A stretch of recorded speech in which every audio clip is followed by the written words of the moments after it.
আরে দাদা, ঠিকই তো, আমাদের কোনো আপনজন নেই, আর আমরা কোনো আপনজনের বাড়িতেও যাচ্ছি না। আসলে আমরা এই মরুভূমি বন থেকে চিরবিদায় নিয়ে চলে যাচ্ছি। এই বনে থেকে আর কি করব তোমরাই বলো। না আছে গাছ, না আছে গাছে ফল ফুল, না আছে নদীতে পানি, খেতেও ফসল হয় না। না খেয়ে অকালে মরে যাওয়ার চেয়ে এই বন ত্যাগ করা অনেক ভালো। ঠিকই বলেছিস বিউটি, আমরা তোদের সাথে যাব অন্য বনের সন্ধানে রে। কণিকা, চলো কণিকা। এরপর বিউটি, কবুতর, যজ্ঞ কণিকা সামনের দিকে উড়তে থাকে। উড়তে উড়তে ওদের সাথে তীর দেখা হয়। এই এই, তোমরা সবাই ব্যাগ বস্তা নিয়ে কোথায় যাচ্ছো? আমাকে একটু খুলে বলো তো।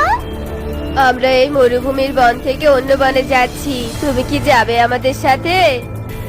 হ্যাঁ হ্যাঁ, অবশ্যই যাব। আমি তো অনেক আগেই তোমাদের বলেছিলাম এই বন ত্যাগ করতে। চলো চলো চলো সবাই। আরে, আমরা তো সবাই যাচ্ছি, কিন্তু মিনু মাসি আর টুনি তো আমাদের সাথে নেই। চলো চলো, সবাই টুনিদের ডেকে আনি।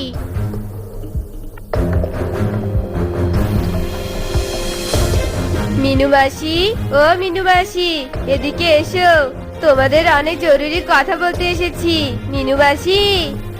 কি রে বাবারা, তোরা সবাই আমার বাড়িতে? কিছু কি হয়েছে বনে, বল তো? বনে আর কিছু হওয়ারই নেই মাসি, আমরা এই বনে আর থাকবো না, তাই অন্য বনে চলে যাচ্ছি। তুমিও কি যাবে নাকি আমাদের সাথে? যাবে নাকি মানে? চলো মাসিমা, এই বনে আর থাকা যাবে না। এই বনে থাকলে না খেয়ে অকালে মরতে হবে। না রে মা, এই বনে আমার জন্ম, এই বনে ছোট থেকে বড় হয়েছি। এই দুঃসময়ে আমি বনকে ছেড়ে যেতে পারবো না রে, আমার মায়া জন্মে গিয়েছে। তোরাই বরং যা। মাসিমা, ভেবে বলছো তো? হ্যাঁ রে বাবা, ভেবেই বলছি, তোরাই যা। আমার তো বয়সই শেষ, দুদিন পর ফট করে মরে যাব। যা বাবারা, তোরা যা তাড়াতাড়ি। মাসিমা, তুমি না হয় না যাও, আমাদের সাথে টুনিকে যেতে বলো। এই টুনি, চল যাই।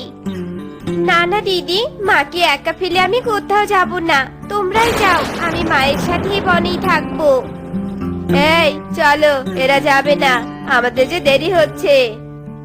এরপর ওরা সবাই চলে যায়, টুনি আর মিনু বনেই থেকে যায়। মা, আর কতটুকু চালাচ্ছি? তুই আর আমি 3 দিন করে পুরো 6 দিন খেতে পারবো রে মা। 6 দিন পর থেকে আমাদের যে না খেয়ে থাকতে হবে, আর তারপর দুর্বল হয়ে দুজনেই মরে যাব। হে সৃষ্টিকর্তা, তুমি আমাদের এই দুর্ভিক্ষ থেকে রক্ষা করো, সাহায্য করো আমাদের সৃষ্টিকর্তা। মাত্র 6 দিনের খাবার আছে, আমি যদি বাড়িতে না খেয়ে থাকি তাহলে মা আরো 3 দিন বেশি খেতে পারবে। তার মানে মা 3 দিন বেশি বাঁচতে পারবে। আমি নিজের চোখে মাকে মরে যেতে দেখতে পারবো না। আজ রাতে আমি একদিকে চলে যাব। যেই ভাবা সেই কাজ। টুনি গভীর রাতে মিনু যখন ঘুমিয়েছিল তখন চুপি চুপি ঘরের বাইরে আসে, আর একদিকে উঠতে থাকে, আর মনে মনে বলতে থাকে, মা, তুমি আমাকে ক্ষমা করে দিও, আমি তোমার দুঃখ নিজের চোখে দেখতে পারবো না মা। টুনি রাতের আধারে উড়তেই থাকে। কিছু দূর গিয়ে টুনি একটা কুমড়ো ক্ষেতের মাঝে একটা ফুলের বাড়ি দেখতে পায়। টুনি অবাক হয়ে ফুলের বাড়ির সামনে দাঁড়ায়। আরে, এ আমি কি দেখছি? সবুজ কুমড়ো ক্ষেতের মাঝে ফুলের বাড়ি। যাই, ফুলের বাড়িতে প্রবেশ করে দেখি কে থাকে এখানে।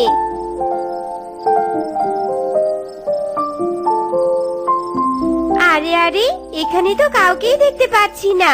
তাহলে কি এখানে কেউই থাকে না? যাই হোক, ভালোই হয়েছে, আজ রাতটা আমি এখানেই থাকবো, পরে কালকে কি হয় তা দেখা যাবে। এরপর টুনি ফুলের বাড়ির এক কোণে ঘুমিয়ে পড়ে। কিছুক্ষণ পর ফুলের বাড়িতে একটা আত্মা প্রকট হয়, আর টুনিকে দেখে বলে, এই মেয়ে, এই, কে তুমি? আমার ফুলের বাড়িতে কি করছো তুমি? আগে বলো, তুমি কে? আমি তো এই বাড়িতে কাউকে দেখিনি, আর তোমাকে দেখতে এমন ভয়ঙ্কর কেন বলো তো?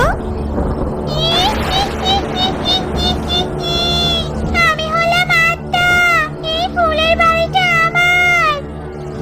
আত্মা? আত্মা তুমি আমাকে মেরো না, আমি এমনিতেই না খেয়ে অনাহারে মরে যাব।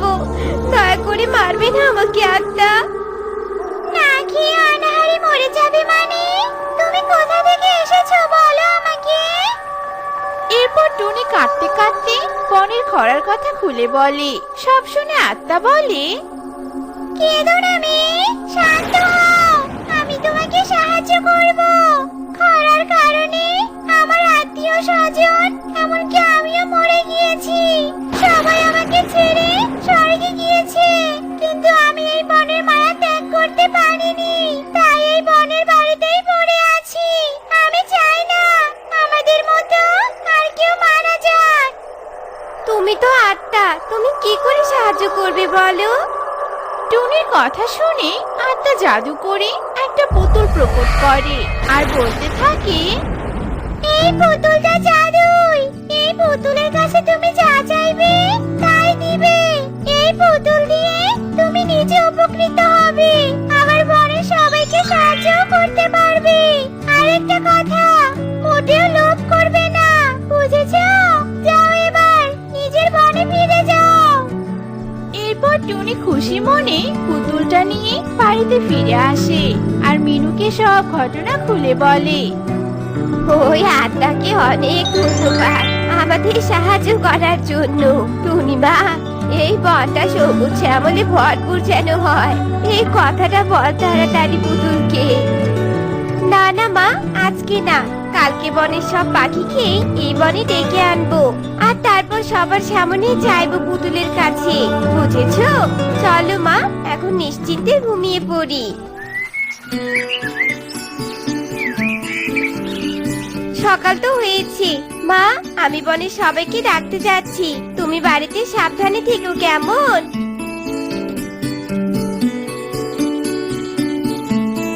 এরপর টুনি বনের সবাইকে ডেকে আনে। কি জাদু দেখাবি তুই আমাদের? তাড়াতাড়ি দেখা, এই বনে থাকতে আর ভালো লাগছে না। আরে দাঁড়াও দাঁড়াও, দেখাচ্ছি বাবা দেখাচ্ছি। এই পুতুল, আমাদের বনটা আগের মতো সবুজ আর ফলে ফুলে ভরপুর করে এসব কথা বলার সাথে সাথে পুরো বন সবুজ আর ফুলে ফলে ভরপুর হয়ে যায়। সবাই চারদিকে তাকিয়ে খুশির সাথে অবাক হয়ে যায়। আরে বাহ টুনি বাহ, তোর পুতুল তো আমাদের কামাল করে দিল। তুই এই পুতুল কোথায় পেয়েছিস রে? এরপর টুনি সব কথা সবাইকে খুলে বলে। তোকে অনেক ধন্যবাদ টুনি বোন, তুই সত্যি অনেক ভালো। আমরা এখন এই বনেই থাকবো, চলো সবাই যে যার বাড়িতে যাই। এভাবে বেশ কিছুদিন কেটে যায়। বনের সবাই অনেক সুখে বাস করতে থাকে আর টুনির প্রশংসা করতে থাকে। টুনির এমন প্রশংসা শুনে কণিকার যজ্ঞর অনেক হিংসা হয়। ওই টুনির প্রশংসা শুনতে শুনতে আমার কান দুটো পচে গেছে। সবাই প্রশংসা করতে করতে টুনিকে আকাশে তুলছে। না, আমি এটা একদম হতে দিব না। কণিকা, আজ রাতে তৈরি থেকো, আমরা টুনির ওই পুতুল চুরি করতে যাব, বুঝেছো?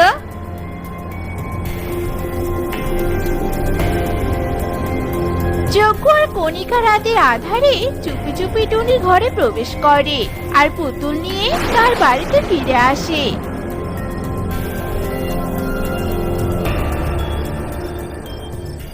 হা হা হা, এবার আমরা ধনী হব। এই জাদুর পুতুল, এই বনটাকে আবার মরুভূমি বানিয়ে দাও তো, আর আমাদের অনেক সোনা দানা ফিরে দাও, বুঝেছো? যাতে আমরা আজকেই ধনী হয়ে যাই। জাদুই পুতুল ওদের কথা না শুনে লাঠি প্রকট করে আর ওদের মারতে থাকে।